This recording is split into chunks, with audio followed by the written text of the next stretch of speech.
باب كراهة سب الحمى. عن جابر رضي الله عنه أن رسول الله صلى الله عليه وسلم دخل على أم السائب أو أم المسيب فقال: ما لك يا أم السائب أو يا أم المسيب تزفزفين؟ قالت: الحمى لا بارك الله فيها. فقال: لا تسب الحمى فإنها تذهب خطايا بني آدم كما يذهب الكير خبث الحديد. رواه مسلم।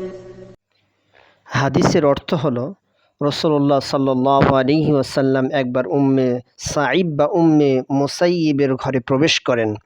বললেন, হে উম্মে সাঈব, অথবা বলেছেন, হে উম্মে মুসাইয়িব, তোমার কি হয়েছে? কাঁপছ কেন? বললেন, জ্বর হয়েছে। আল্লাহ তাতে বরকত না দিক। একথা শুনে রাসূলুল্লাহ সাল্লাল্লাহু আলাইহি ওয়াসাল্লাম বললেন, জ্বরকে গালি দিও না, কেননা জ্বর মানুষের গুনাহকে এমনভাবে দূর করে যেমন দূর করে হাপর লোহার